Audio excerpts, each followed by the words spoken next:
নমস্কার বন্ধুরা, আমি বৃষ্টি। গল্প বৃষ্টির আড্ডার একটি নতুন অডিও স্টোরিতে আবারও সকলকে স্বাগত জানাচ্ছি। আজকে যে গল্পটা নিয়ে চলে এসেছি সেই গল্পের নাম হচ্ছে সোনার গোপাল, পর্ব 8। তাহলে চলো সবাই চটপট আমরা সোজা গল্পটা শুরু করে ফেলি। রাত তখন কটা বাজে কে জানে। বাইরে দরজা খোলার মৃদু একটা আওয়াজ হলো।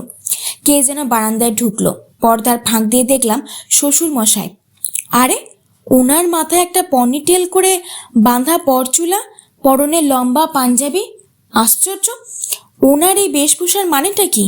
হাতে দেখলাম কিছু একটা রয়েছে। এগিয়ে দেখি একটা ব্যাগ।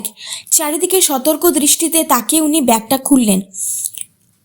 এ কি, আমি কি দেখছি? উনি ব্যাগ থেকে সন্তর্পণে বের করলেন বহু আকাঙ্ক্ষিত সে সোনার গোপালটা। চুরি যাওয়া গোপালটা ওনার কাছে কেন? এবার উনি সেটাকে বাথরুমের ওপর ছোট সিলিংয়ে কাপড় মুড়িয়ে রাখলেন। তারপর মাথা থেকে পরচুলাটা খুলে ফেললেন। ওর মুখে একটা রহস্যময় ব্যঙ্গাত্মক হাসি। বারান্দায় একটা চেয়ারে বসে উনি পায়ের জুতো খুলতে লাগলেন। আরে, এ তো সে বিশেষ স্পোর্টস শু, যার তলে ছোট ছোট ক্রসের ডিজাইন। জুতো খুলতে দেখি বাঁ পায়ের গোড়ালিতে ব্যান্ডেজ। তাহলে তাহলে উনি যত অপকর্মের নায়ক। না, রহস্যের এই অবিশ্বাস্য পরিণতি আমি তো কল্পনাও আনতে পারিনি। অপরাধী আমাদের ঘরের লোক, আর আমরা কি না এদিক ওদিক দৌড়ে বেড়াচ্ছি। মানুষ চিনতে এত বড় ভুল করলাম। কিন্তু এই অসম্ভব অভাবনীয় টুইস্টটা আমি ঠিক হজম করতে পারছি না।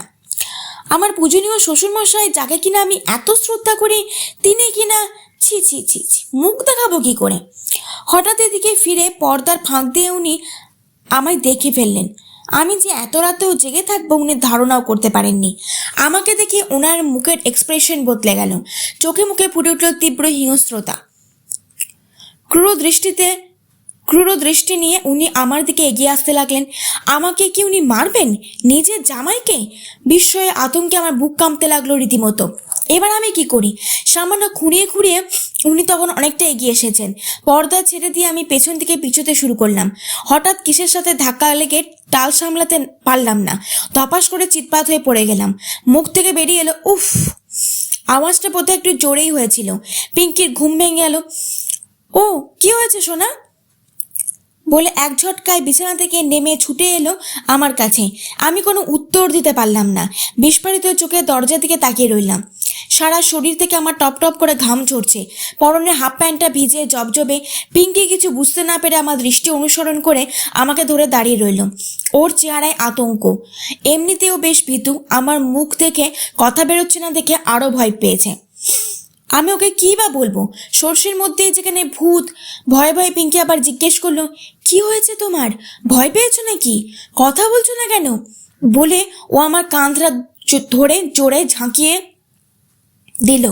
সেই এক ঝাঁকুনিতে আমার মাথার ভেতরটা পর্যন্ত নড়ে উঠল।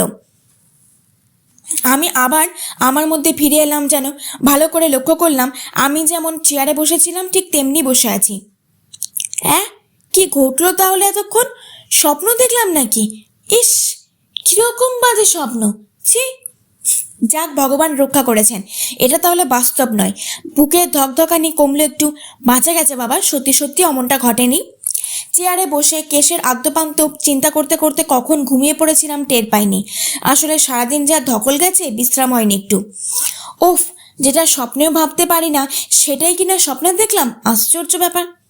ধীরে ধীরে মুখে হাসি ফুটে উঠলো আমার। তাই দেখে পিঙ্কি ভীষণ অবাক হয়ে তাকিয়ে রইল। ওকে আর সাসপেন্সে রাখতে ইচ্ছে হলো না। স্বপ্নের কথাটা বলেই ফেললাম। ও প্রথমে একটা গামছা এনে আমার গায়ের ঘাম ভালো করে মুছিয়ে দিল। তারপর ভৎসনা করে বলল, ছি, আমার বাবার সম্পর্কে তুমি এরকম ভাবো? আমি তীব্র প্রতিবাদ করে বললাম, এই কথাটা তুমি বলতে পারলে? মোটেই আমি ওরকম ভাবি না। বলবো না? তুমি আমার বাবাকে নিয়ে এরকম একটা বিচ্ছিরি স্বপ্ন দেখতে পারলে? একটুও বাঁধলো না তোমার? পিঙ্কি যেন ঝগড়া করছে। আশ্চর্য, কি বলছো তুমি? স্বপ্নের উপর আবার কারোর নিয়ন্ত্রণ আছে নাকি যে ইচ্ছা করে দেখা যায়? তবুও দেখা উচিত হয়নি, আর কখনো দেখবে না বলে দিলাম। ওর কথা ধরন শুনে আমি হেসে ফেলি।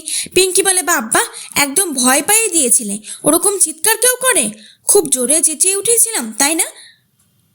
সরি গো, একদম বুঝতে পারিনি, ঘুমের ঘোরে করে ফেলেছি। ঘুমের আর কি দোষ বলো, সারাদিন যে ছোটাছুটি করেছো, ভাগ্যিস ও ঘরে কেউ শুনতে পায়নি। চলো এখন একটু রেস্ট নিয়ে নাও, ভোর হতে চললো। ঘড়ির দিকে তাকিয়ে চেয়ার ছেড়ে উঠলাম। 4:30 বাজে। গলা শুকিয়ে কাঠ হয়ে গিয়েছিল। বোতল থেকে প্রায় 1 লিটার জল ঢকঢক করে খেয়ে ফেললাম। তারপর টয়লেটে গিয়ে চোখে মুখে জল দিয়ে একটু ধাতস্থ হলাম। ফিরে এসে দেরি না করে বিছানায় উঠে পড়লাম। মশারি গুছতে গুছতে পিঙ্কি বলল, এইদিকে আমি কি স্বপ্ন দেখলাম জানো? শুয়ে বালিশে মাথা দিয়ে জানতে চাইলাম, কি দেখলাম? তুমি শিখাদের বাড়ি গেছো, আর শিখার মা চিৎকার করে বলছে তোমার জন্য আমার মেয়েটা এভাবে চলে গেল। তারপর দেখি পুলিশ এসে তোমাকে ধরে নিয়ে যাচ্ছে। তাই দেখে শ্যামের কি কান্না। হেসে বললাম, সত্যিই স্বপ্নের কোনো মাথা মুন্ডু নেই। কিন্তু তুমি যে এটা দেখেছো সেটা কাউকে বলা যাবে না। তা যা বলেছো, কিন্তু যখন দেখছিলাম তখন একেবারে রিয়েল বলে মনে হচ্ছিল। ওরকম লাগে। তোমাকে তো বলা হয়নি, কদিন আগে আমি একটা স্বপ্ন দেখেছিলাম। কি স্বপ্ন? দেখি কি আকাশ থেকে একটা প্লেন ভেঙে পড়ছে একদম আমার চোখের সামনে। সবাই বলছে পালাও। এদিকে আমি বাবুকে খুঁজে চলেছি, কোথাও পাচ্ছি না বলে পিঙ্কি ঘুমন্ত বাবুর মাথায় হাত বুলিয়ে দেয়। ভীষণ অবাক হলাম। আমি নিজেও অনেকবার এই প্লেন ভেঙে পড়ার স্বপ্ন দেখেছি, হলিউডের সিনেমাগুলোয় যেমন দেখা যায়। পিঙ্কিকে বলতেই বলল, বলো কি তুমিও প্লেন ভেঙে পড়তে দেখেছো? কি আশ্চর্য। হ্যাঁ গো, আমি নিজের মনে এর কত ব্যাখ্যা খুঁজেছি কিন্তু পাইনি। আসলে সাধারণত আমরা যা চিন্তা করি তাই ঘুমের মধ্যে অবচেতন মনে দেখা দেয়, সেটাই হলো স্বপ্ন। কিন্তু আমি কখনো প্লেন ভেঙে পড়ার চিন্তা করেছি বলে তো মনে পড়ে না। আমিও তো। আচ্ছা এখন বাদ দাও ওসব, ভালো লাগছে না। কেসটা সমাধান করো তো তাড়াতাড়ি। চেষ্টা করছি, হাতে তো আর মাত্র 2টো দিন, তাই না? হ্যাঁ, কাল আবার তোমার অনেক কাজ আছে। কাল আবার কোথায়? ভোর হয়ে গেছে, খেয়াল করেছো? তাই তো। সরি, অনেক জায়গায় যেতে হবে আজ তোমাকে। জানো তো খুব খারাপ লাগছে তদন্তে তোমার সাথে থাকতে পারছি না বলে। বাবা রয়েছে, না হলে ঠিক চলে যেতাম। তা জানি, কিন্তু বাবুকে রেখে যেতে কার কাছে? 1 মিনিট চোখের আড়াল করো না, ও তখন ঠিক ব্যবস্থা হয়ে যেত গো। যাকগে, এখন একটু ঘুমিয়ে নাও। আমি 9টার সময় ডেকে দেবক্ষণ। না না, অত লেট করলে হবে না, 7:30টায় ডেকে দিও। ঠিক আছে, তাই হবে। চোখ বুঝলাম, বাইরে তখন ভোরের আলো ফুটেছে, গরমটাও একটু কমেছে। ঠাকুরতলার ননস্টপ কীর্তনের সঙ্গে পাখিরাও তাদের প্রাতকালীন কীর্তন গাইতে শুরু করেছে। ঘুম ভাঙল বাইরের কথা কানে যেতে। শ্যাম আর পিঙ্কি কথা বলছে। শ্যাম বলছে, কাল রাতে জামাইবাবু কোথায় গেছিল রে? পিঙ্কি সত্যিটা চেপে গিয়ে বলল, বাবার সাথে কোথায় যেন গেছিল, মনে হয় রক্ষাকালী ঠাকুর যেখানে বানায় সেখানে। অনেক রাতে ফিরেছে। ও, আমি তাই ভাবি গেল কোথায়। একটু থেমে আবার বলে, রাতে কেমন গরম লাগছিল দেখেছিস? আর বলিস না, তোর জামাইবাবু তো এমনিতেই ঘামে, আমাদের বাবুটাও ফ্যানের তলায় শুয়ে ঘেমে যাচ্ছিল। হ্যাঁ রে, মশারি টাঙালে ফ্যানের হাওয়া মোটেই গায়ে লাগে না।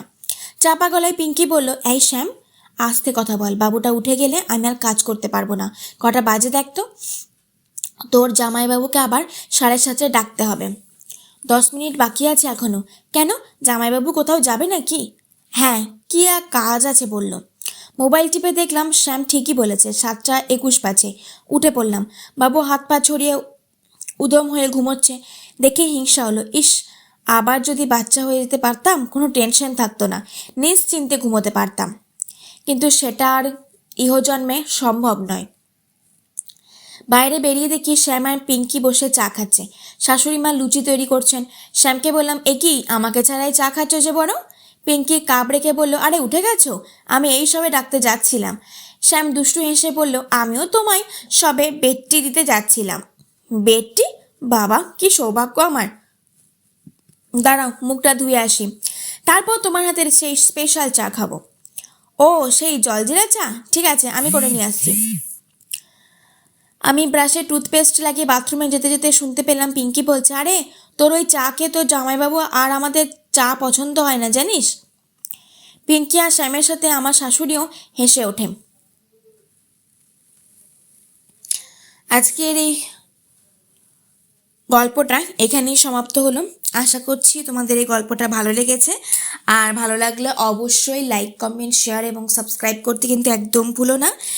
আর আমার নতুন ফেসবুক আইডি বৃষ্টির খুশি পিটারা অবশ্যই ফলো করো, ওখানে অনেক ধরনের মিনি ভ্লগ আসছে, ভালো লাগবে আশা করছি।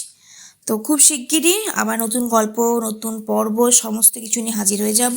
সাথে তো মিনি ভ্লগ, লং ভ্লগ রয়েছেই। প্লিজ প্লিজ প্লিজ সাবস্ক্রাইব করে পাশে থেকো, এইভাবে ভালোবাসা এবং আশীর্বাদ দিয়ে যাও। বাই।